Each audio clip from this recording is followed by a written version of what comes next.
Evaluating prospective clients. Clearly, if someone advertises super low, if they're looking for someone to provide services at a super low rate, it's probably not even worth contacting them. But if a client comes to me or I'm going to them because they've put out a call for proposals, I always make sure to identify who is who in that organization. Again, you don't want someone showing up at the last minute or day of who is going to want to make changes to the whole scenario. So making sure that everyone that needs to be involved is there.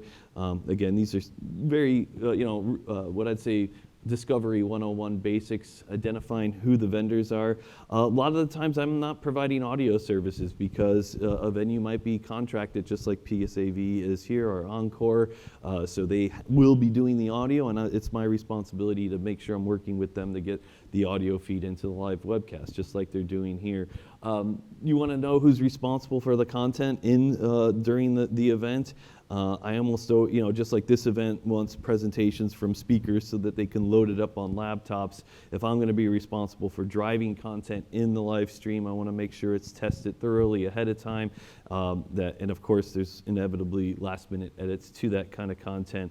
But put reasonable deadlines on it and just, hey, again, best effort. If you get me something at the last minute that wasn't tested, you're introducing a potential problem. Maybe you used a font or there's a linked graphic that's going to not show up. So being able to run through with final content and making sure. Sometimes I will just, the client will want to have a person driving their own computer fed into mine. So again, if someone is responsible for X, Y, and Z, I want to make sure that it's tested and part of it. I always ask to review samples now too, like, hey, have you done any past live event streams? What was the quality like? Did they do lower thirds? What are the expectations that this client might have coming into the session? If they posted it to YouTube, it's usually easy enough to get access to it and look at it.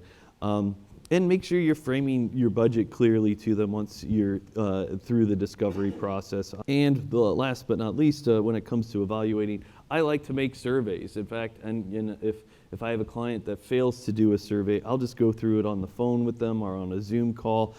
You're welcome to look at my survey. That just links to a SurveyMonkey. Pretty detailed branching conditional things. So like if they want it to be hybrid, then it goes one way. If they, it checks as many boxes off as I can before they get into it. Again, sometimes if they're not very tech savvy and they don't understand the options like DRM, what's DRM? Or what do you mean protect my content? I'm like, okay, well, let's talk about that. So of course, as I'm sure you know, educating your client is a big part of getting into webcasting or any other services that you're going to be offering your client.